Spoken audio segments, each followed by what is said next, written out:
Today's guest is a very special, near and dear guest to my heart. We have Hana Deguzman, and she has been part of Team Fearless since 2021.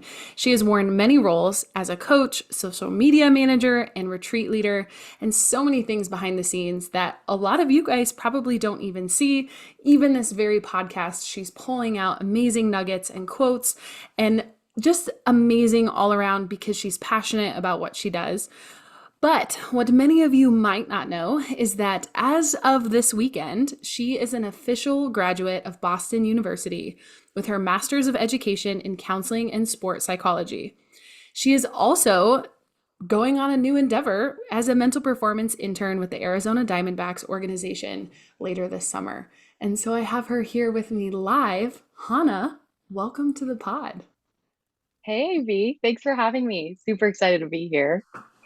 This is so funny. We had our team call earlier today, and it's like, okay, see you later. And we just get to hop on a podcast and hit record. So, okay, so I for the know. Fearless Here we fan, are. let's go. Let's dive in. Tell us where you're at, what you're doing. Obviously, you're prepping for graduation, but give us a day in the life, I guess, as of this week. Yeah. Yeah. So, like you said, I'm graduating soon in just a few short days. I'm currently in Boston, Massachusetts. I feel like I've just had several different places that I've gotten to call home within the last couple of years. Um, yeah, just really preparing for graduation. Just finished up my master's program, finished up classes, turned in all the assignments, all that great stuff. And yeah, and you made typical day in the life of, formerly when I was in class. Yeah, you're kind of in transition. Give us a day in the Yeah. life if I were to interview you a month ago. What was Hana up Okay. to? Yeah. So, like AB said, I am, I just finished my master's in counseling and sports psychology. So that includes both the clinical mental health kind of rotations and practicums, as well as more of applied mental performance as it relates specifically to sport. So maybe like a month ago, I was full-time student taking classes in the evening, and turning that background in the mornings. I was at Harvard University, actually, working as an intern there for both the clinical mental health side and mental performance. So in the sports psychology, doing one-on-one sessions, team sessions with, different athletic sports teams that they have there, counseling, all of the good stuff. And then on the weekends, I would typically work more with my applied sports psychology placements. So I had some basketball teams, I've had baseball teams, hockey teams, soccer teams, all of that. So definitely busy, busy bee. Feels weird to be done. Feels very surreal, like I should be running around from point A to point B. But yeah, nice to have a break. Nice to have a night, a fresh breath of fresh air. I love it. And Yeah. so here's kind of a question. If you could choose moving forward, I know you're really Yeah. passionate about softball and baseball, but what was that like working with other sports that maybe, I mean, obviously you didn't play all of those sports, but which one was your favorite to kind of work with? Oh my gosh. Yeah, I have to say I think working with my basketball teams were like my favorite in terms of, and my background is in softball, obviously playing softball through college, and just softball and baseball being in my wheelhouse. Like that's the sport IQ that I know the most. And so I was definitely really nervous going into working with all of these other teams. Um, just because I was like, I don't really know these sports. I don't know the lingo as much. I don't have that high IQ. But it really pushed me out of my comfort zone a lot in terms of working with athletes that from sports backgrounds that I just really was not familiar with, and just getting to understand and like step into their world of, yeah, how difficult is it being a collegiate basketball player or a soccer player or a high school hockey player. Um, and so I think definitely, I mean, I think on the women's basketball front, I love women's sports. And so it was awesome getting to watch my team. Um, and I think basketball is just a crazy sport where it's much more faster paced than softball and baseball, obviously. And there's just so many inner workings with the mental game that totally go unseen and untalked about.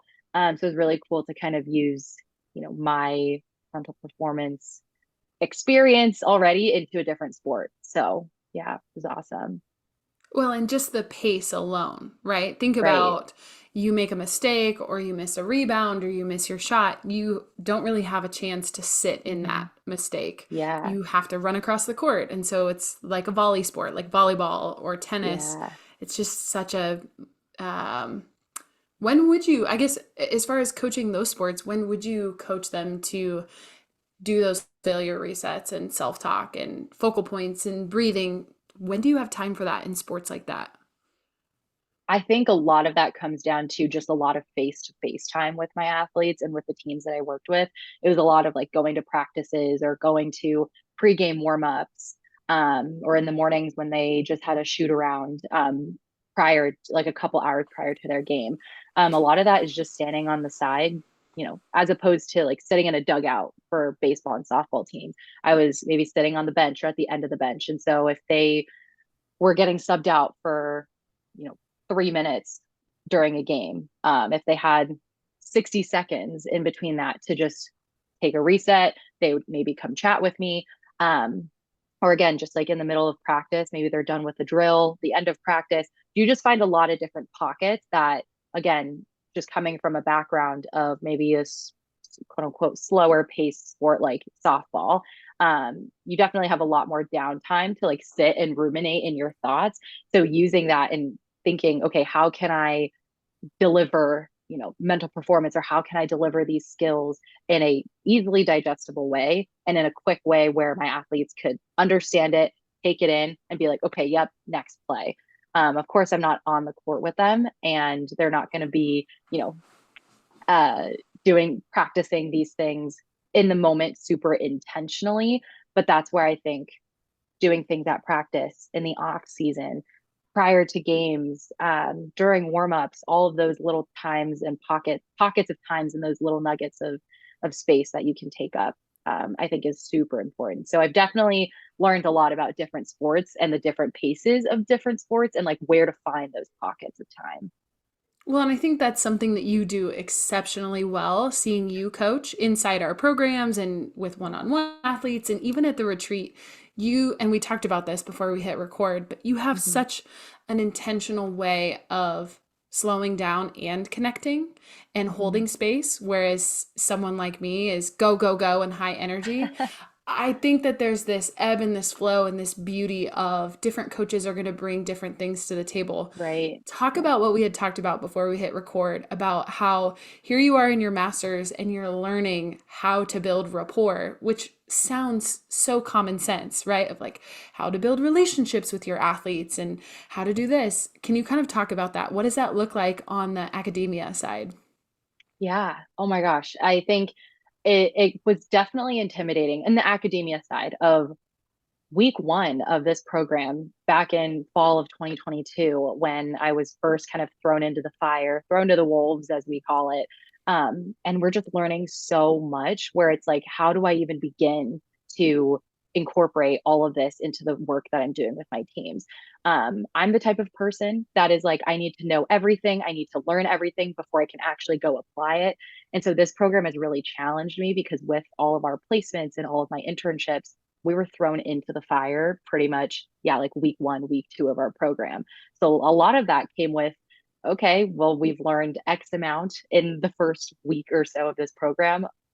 I'm not sure where this is going to, how I'm going to incorporate this to my teams or what's going to happen next. So I really focused a lot on just when I had that face to face time with them, when I was there in person at practices, at games, weightlifting, training sessions, I just made sure to make connections with them and just have them be seen, have them be heard.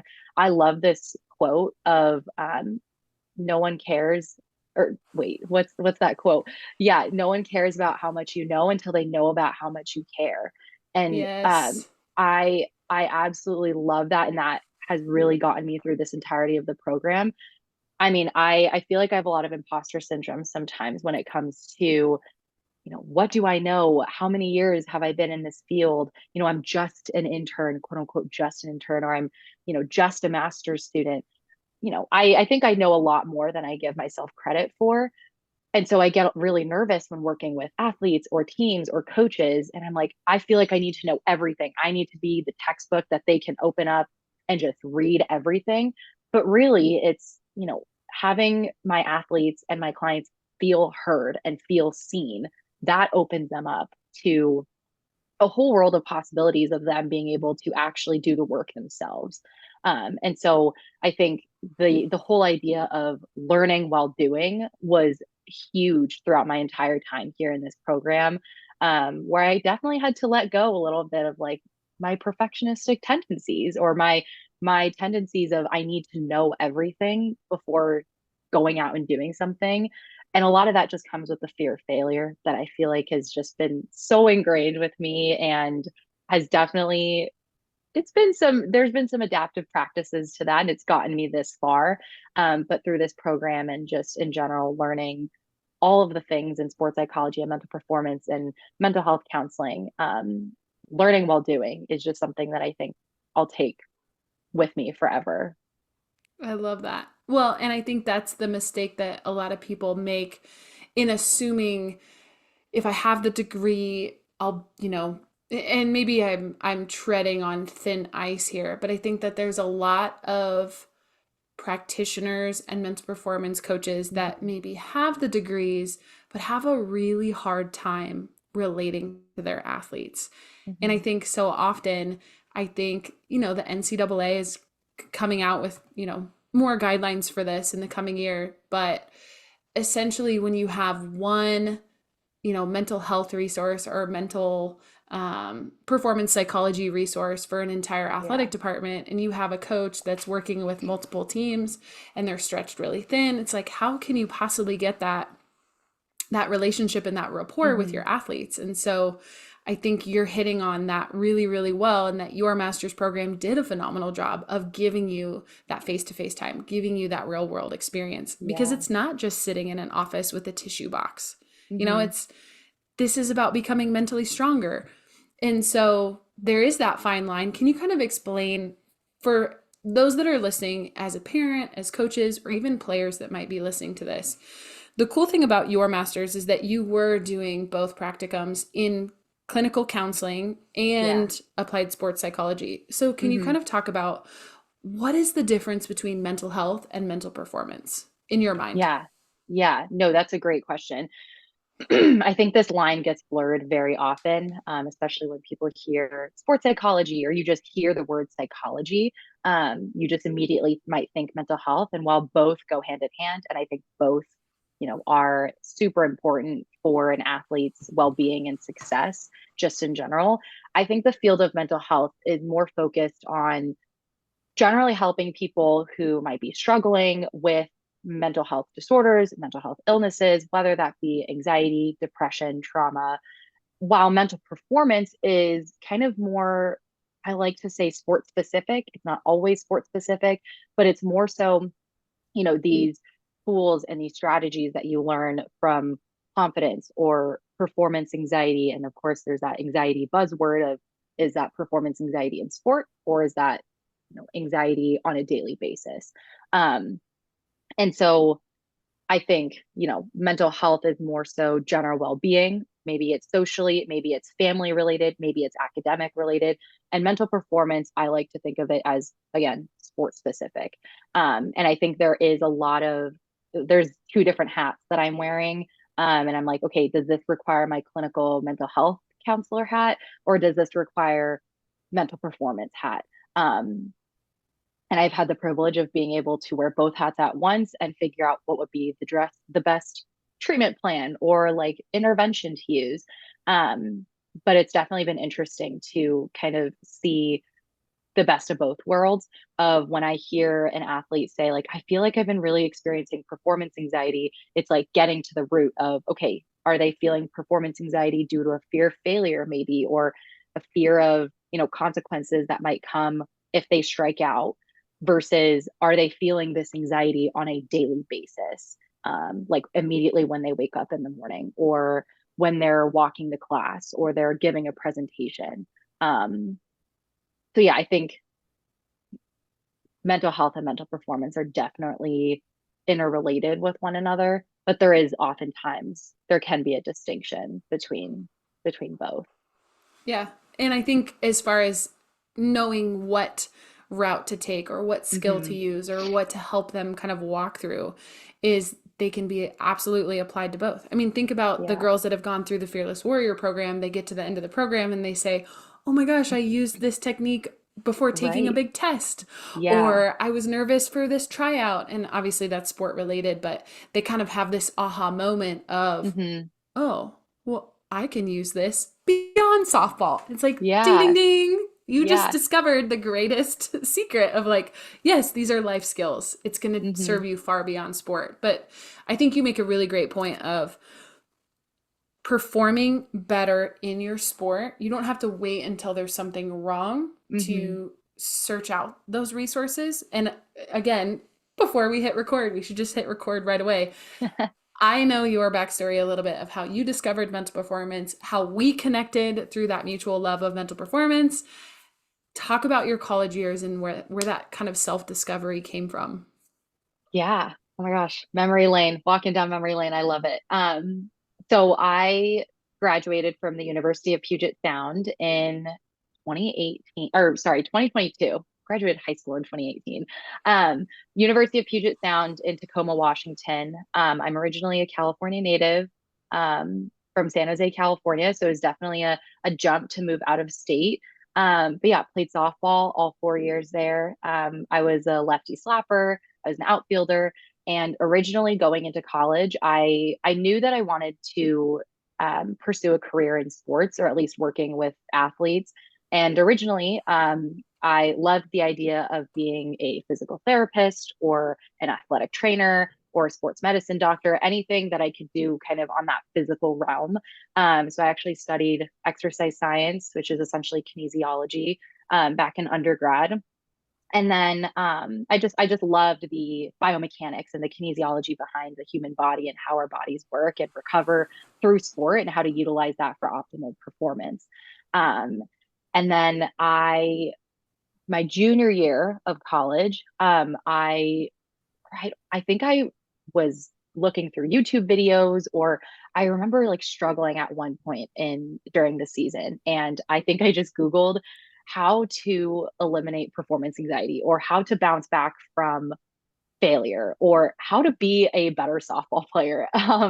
And so many things came up that, so many buzzwords of like how to increase confidence or how to use different tools like visualization and self talk. And that was kind of, those are the first times that I was hearing of these, phrases or these, what I now know as tools and interventions. Um, and so I was doing a lot of research on my own during my junior year of college, just to increase my own competencies within softball and just increase my own confidence. Um, and little did I know, I think it was the summer going into my senior year of college where I realized, oh my gosh, I have seen so much growth. I have seen so much improvement, not necessarily just on the physical side, but the way that I now think about my sport, the way that I think about making mistakes, the way that I think about setbacks and how I approach adversity. And so many aspects of the mental game that I don't think I was ever really intentionally taught throughout my softball career were coming to light. And then again, doing so much more research, like sitting in front of my laptop or sitting on my phone, trying to Google all these different things. And then I realized I could actually make a career out of sports psychology and mental performance. And pretty much summer going into my senior year of college, I was like, yes, I'm hitting the ground running. I realized I was so much more excited about sports psychology and mental performance than I had ever been about physical therapy and athletic training. And kind of here we are now. And then, we both met, we connected over on social media the fall of my senior year of college. Again, when I was Googling and searching people on Instagram, trying to find, experts and coaches and mental performance consultants in the field of, can I network with people or can I get a day in the life of what this looks like? And the rest is history. Here we are now. Here we But are. I just, yeah, our love of sports psychology and mental performance has totally brought us here. And I'm so grateful. Yeah, my open-mindedness, thank goodness, my my college self. Yeah, here we are. I love when you were coaching the girls. I vividly remember there was a call that you were teaching inside the Fearless Warriors, and we were talking about grounding techniques Yeah. and your technique in the outfield of tracing your glove Yes. Oh my and gosh. giving the girls a real life example of like, hey guys, we're teaching you these skills, but I've actually tried them and I Hmm. actually use them. And we still even use the image of you. There's like a really cool picture of you where you're looking at your bat before you're about to step into Yeah. the Yeah. Yeah. box. Yeah. It's like you're using anything that we teach the girls or anything that you're teaching your athletes, like we've been in your shoes. And I think that Hmm. also makes a difference for getting their buy-in Yeah. too. Because like Hannah, we don't have they're not our kids. We're not Yeah. even their Exactly. coach. We're not writing the lineups. Like there's no pressure there. We just want to see our athletes succeed and to Hmm. see them light up when you're telling them, I used this is just a really cool full circle moment too. Yeah, I know. And it's just that I think the mental game and all these tools that, we teach inside our program are unfortunately a lot of the times not taught by coaches or trainers. And that's not their fault, right? Like their Right. jobs, as what we know of from sports and when I was younger and when you were younger, is like, okay, yes, we're going to build on our fundamentals. We're going to work on the physical game because, in our heads, that's what wins games. That's what makes great ball players, or just great athletes in general. And I think, reflecting on my time as an athlete, reflecting on, coaches that I learned from, there's always these buzzwords and phrases of you got to just, get your head in the game or, bounce back from failure. But I never learned how to do that. And so I just love, resources like this, like the Fearless Warrior program, where we're actually teaching and the girls get to learn tangible tools that are not groundbreaking. They're not rocket science. It's things that you can use in like 10 seconds, to just ground yourself or to bounce back from failure or to think of a different perspective on how to approach setbacks and obstacles. That I think just building that from even the age of, I mean, the youngest girls that we have are what, 10, right? Or like even 8 years old, I think. Well, and we say they have to be 10 to enter the program, but Yeah. we've had an Yeah. 8-year-old sneak into the program and we've had a 9-year-old sneak into the program. And the Yeah. retreat, we've had girls that young come to the retreat. Yeah, exactly. And so I think it's just awesome to, hear so many different voices or just see how these tools can actually improve performance or increase confidence or whatever, as an individual athlete's goal is, you can get there. And I think that's an awesome part of sports psychology and mental performance is that you have everything within you. You have all the answers inside of you. How can you capitalize on that to create the idea of success that you want to achieve? And I think that's what it's all Absolutely. about. Oh, well, Yeah. and Kara even mentioned this when we did our podcast. Kara mentioned this that I thought I've told this to so many people now that it feels common sense to us. But one of Hmm. the things that Kara had said was if these tools can be learned by anybody, then it Hmm. levels the playing field. It's not like confidence or talent is just reserved Yeah. for people that just naturally have it. Everybody can use these, everybody can learn Right. these. Therefore, it kind of levels the playing field. Hmm. That's a good point. I mean, we Yeah. assume this, right? You're like, well, of course, why wouldn't you use mental performance? But I Yeah. think there's a lot of resistance still of like, if I sign my kid up for this, they're going to think something's wrong with them or I don't, Hmm. and I have some one-on-one clients where it's like total black ops, like we Yeah. don't talk about it, right? Because it could jeopardize either a recruiting process or a draft process. And it's like, okay, at some point, maybe it's 3 years from now, maybe it's 5 years, maybe it is 10 years from now. At some point, this isn't going to be taboo anymore. I would hope, Hmm. right? And it's Yeah. the same on the I mental health hope. side. Yeah, for sure. And I love what you're talking about of, you don't have to seek these services out, or you don't have to seek out mental performance or sports psychology or even mental health counseling just when something is wrong. And I tell this is one of the first things that I told my athletes, when I first started in my internships and practicums. You don't have to wait until something's wrong or wait until you're struggling or wait until you're in an absolute slump and don't know what to do. Of course, that is maybe a great time to seek out these services, or to seek out these resources. But it's also, if you're the most confident you've ever felt, how can we maintain that? How can we continue that trajectory of feeling your most confident self or feeling your best self? And that goes into my whole idea of like a strengths based approach. Like, I don't need to necessarily pick apart in session with my athletes or in workshops with my teams of like, okay, let's see what's wrong here and how to fix it. Like, maybe that's definitely one part of my job, but it's also like, okay, it sounds like you're doing really great. Sounds like you're feeling really confident. What's been working for you? What hasn't been working for you? How can we continue this really positive trajectory that you're on? Or when adversity does strike, how can you bounce back quicker than you ever have before? Um, and I'm just all like, failure is going to happen. Mistakes are going to happen. Strikeouts are going to happen. It is so inevitable. So it's more of how can you bounce back from that? Do you have the skills? Are you equipped with the strategies to come back from that even stronger? And I think, yeah, that's what mental performance and we talk about mental toughness or mental strength or resilience. And like, that's kind of what it's all about.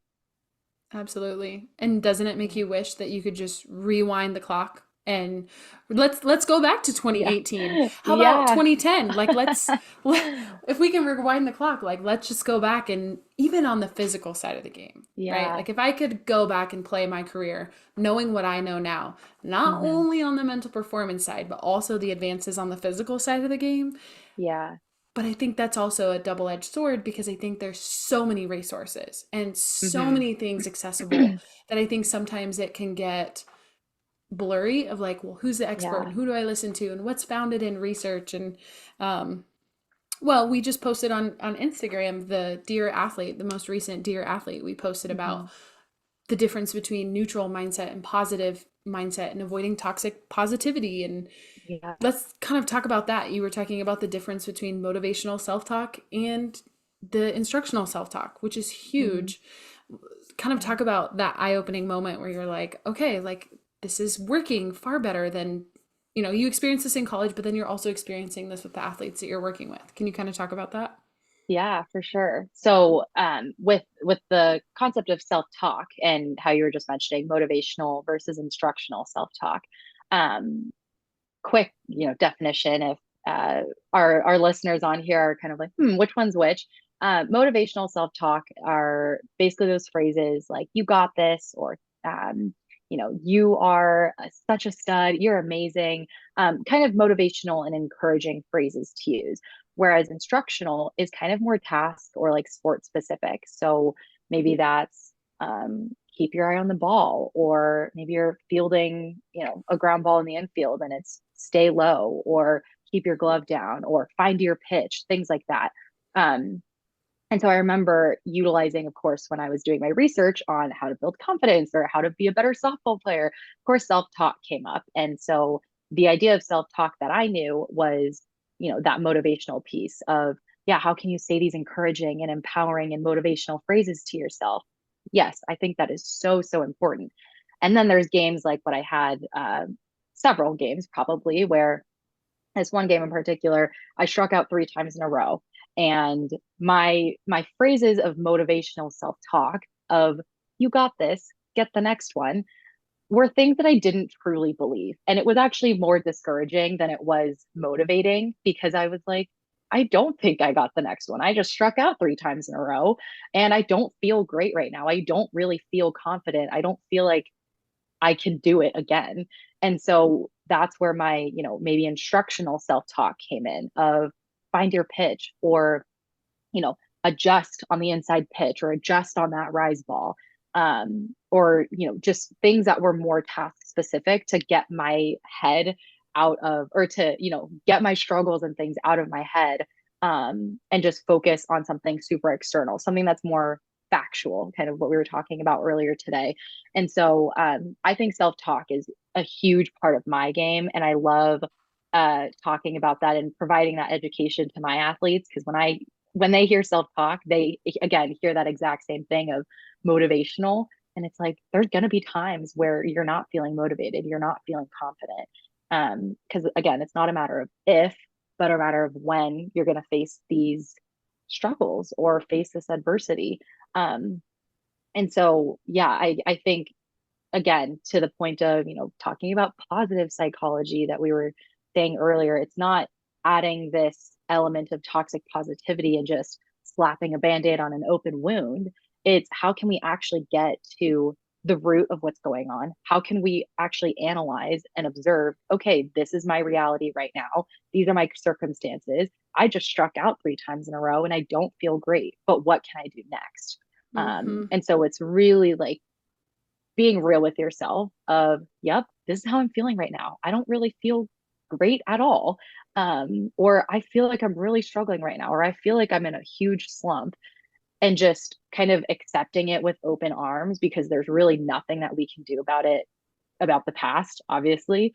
And so it's like, how can I develop and build my resilience going forward so that when this happens again, or when I'm in this place of a slump, that I feel like I'm believing in myself that I can actually come out of it. And I'm feeling confident, maybe not in the moment, but I'm feeling confident in my own abilities to push forward and push through it. Well, and that's the true definition of confidence is trust in Yeah. oneself, right? And Mm-hmm. so the brain loves proof. And so if you're focusing on the proof of I am the greatest, well, there's not a whole lot of proof there, especially after you struck Mm-hmm. out 3 times. And so it's this realistic approach, this, what would a Yeah. sports announcer say? What are the facts? And if you can Right. say, okay, these are the facts and these are also the facts. I have prepared, I have practiced, I Mm-hmm. do know how to swing the bat, I do know how to crush the inside pitch. Yeah. And I love that approach because parents, if you're listening, give you a little bit of tough love.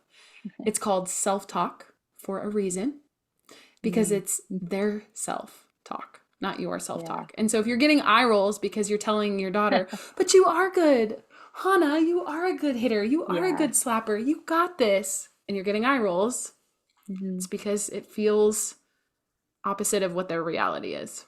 Right. Yeah.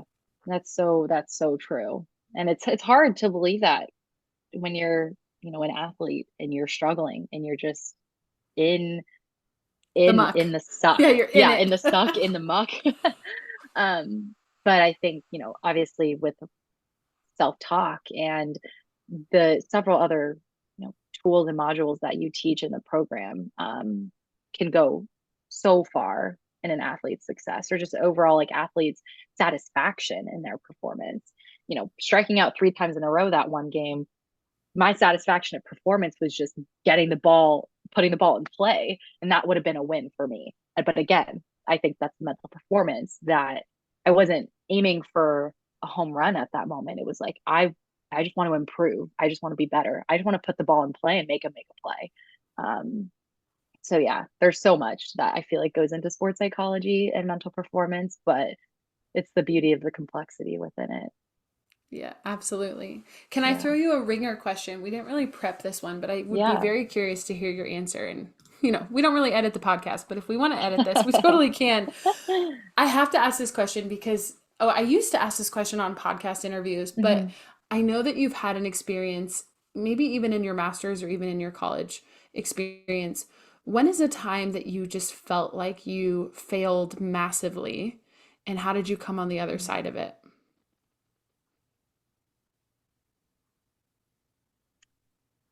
Failed massively. I think there was a time during in my college years, my senior year of college, we didn't have the best team dynamics. There was lots going on, lots of transitions, and me as a senior, kind of putting this senior captaincy or this role on a pedestal pretty much my whole life of saying, okay, once you're a senior, you're going to be this type of leader. And I feel like, and after some lots of time of reflection, I feel like not necessarily failing massively, but I feel like I didn't do my best as a leader my senior year of college. And that came with, of course, like we think of captaincy, we think of being a senior and being a leader as, oh, it's not that hard. At least maybe that was my personal opinion of being a leader and when I would step into my role as a senior.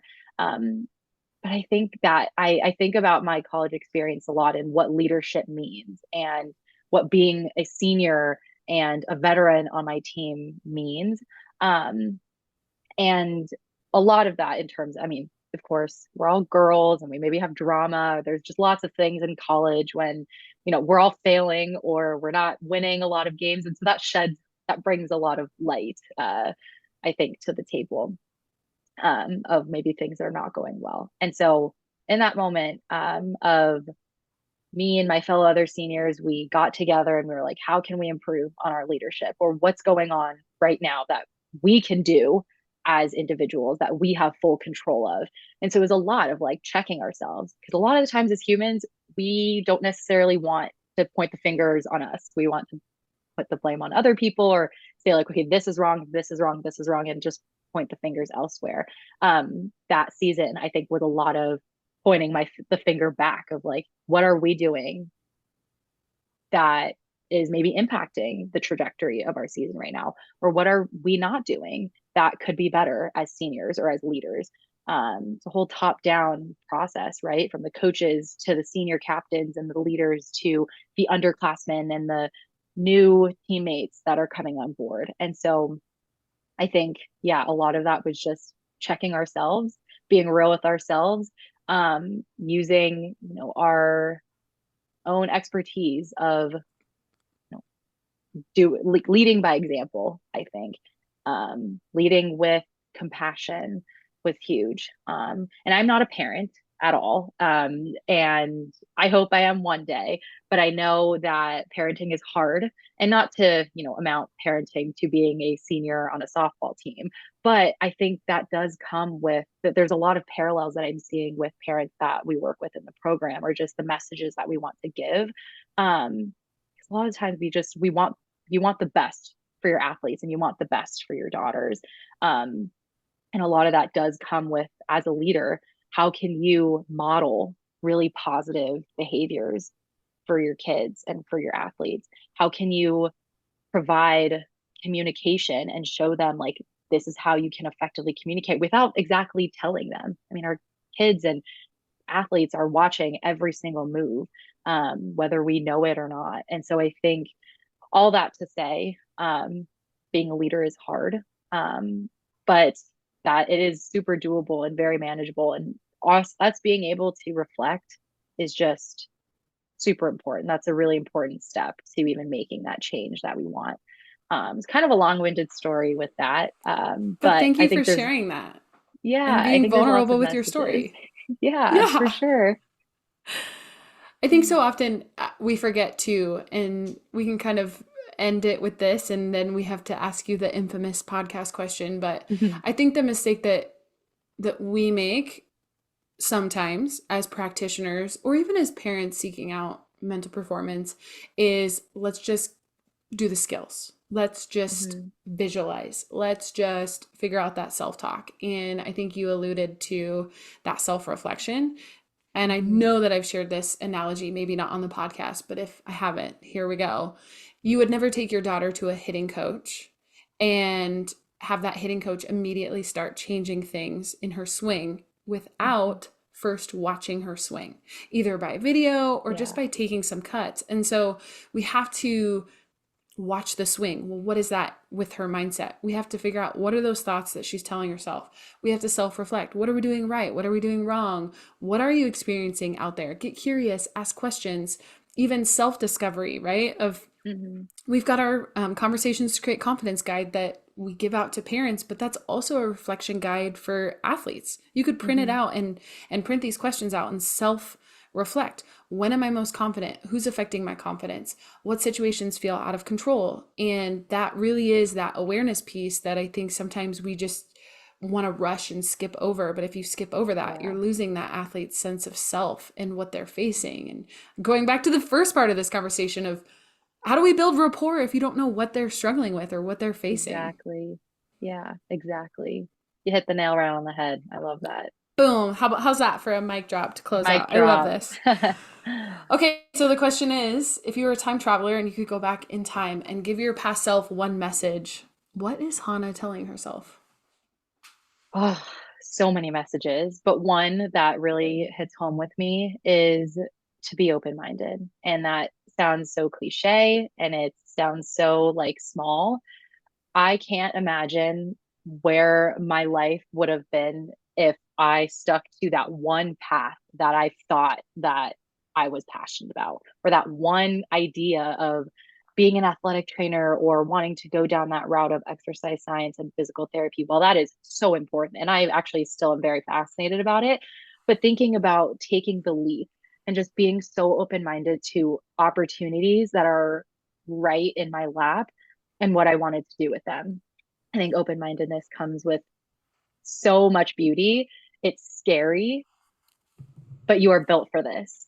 And I think, yeah, if I could just shake my 18-year-old self and be like, be open minded, I think, I mean, that visual is hilarious to me. But yeah, being open minded because you have no idea what's on the other side of that door. So, And yeah, we are going to be having a whole nother podcast conversation on the other side of this, just, oh my gosh, 6 months from now. Just couple imagine where months your away. life's going to be Yeah, 6 months from now. And we I didn't even know. really talk about it, but you're headed to Arizona. You're going to be working with the Diamondbacks organization. This has been a Yeah, goal of yours. You've wanted to kind of make and break it into the MLB. And I'm just yeah. so proud of you and so excited to Thanks, see what AB. unfolds for you. And I want to ask this same exact question in, November, December of like, what would you tell Hana of today in May? And you're Yeah. going to Oh have my gosh. so many more answers. I love that. Yes, I'm so excited to kind of talk more about that and what's to come. But I know time will tell. We'll see. We'll see. Where is the best place? And obviously, if you guys didn't know this, 90% of our social media, Hana curates. So Hana finds all these amazing posts and quotes and things to share. And we work on a lot of things together to get information out about our enrollments, our programs, our camps, our retreats. All of that is Hana. So give Hana some love on social media. Send her a DM, send us a DM. Tell her how much you love our social media. Where can we follow you personally? What's the best place to kind of stay in touch if parents or families kind of want to follow your journey through your mental performance career? Yeah, for sure. I mean, place number one, Fearless Fast Pitch. I'll be, if you just denote that you're trying to reach Hana, I'll definitely see the DMs. My personal Instagram is Hana_Deguzman. If any parents or players have questions about my experience in sports psychology, my experience as an athlete, I am so open. I'm such an open book. I love talking about, my experiences, my struggles, my wins, my failures. So yeah, please feel free if you have any questions. Yeah, you guys know where to reach me. That just gave me a really good idea, and I'm just gonna say it while we're recording. We bring in guest speakers all the time for the program. We should have a meet and greet for anyone because I've had so many messages now that I can't keep track of it of girls that have graduated from our program, and maybe you don't Mm. even know this, but this has inspired other, like, we've had girls that have gone through our program. We've been in business now for 5 years. Some of these girls are getting their college degrees, and some of them, Hana, are choosing to pursue careers in sports psychology. So we should Oh, totally have a just like a little career path night as a guest speaker. That yes. would be Oh my awesome. gosh. I love that. Chills. Chills are running through. I love that. Let's go. Trailblazing. Trailblazing, Trailblazer. inspiring, empowering. We're doing all the things. Um, yeah, that's awesome. So good. Hana, thank you for your time and your expertise and your stories. I love it so much. As always, thank you for being on the pod. Thanks for having me, AB. And thanks for listening, Fearless fam. I appreciate you all.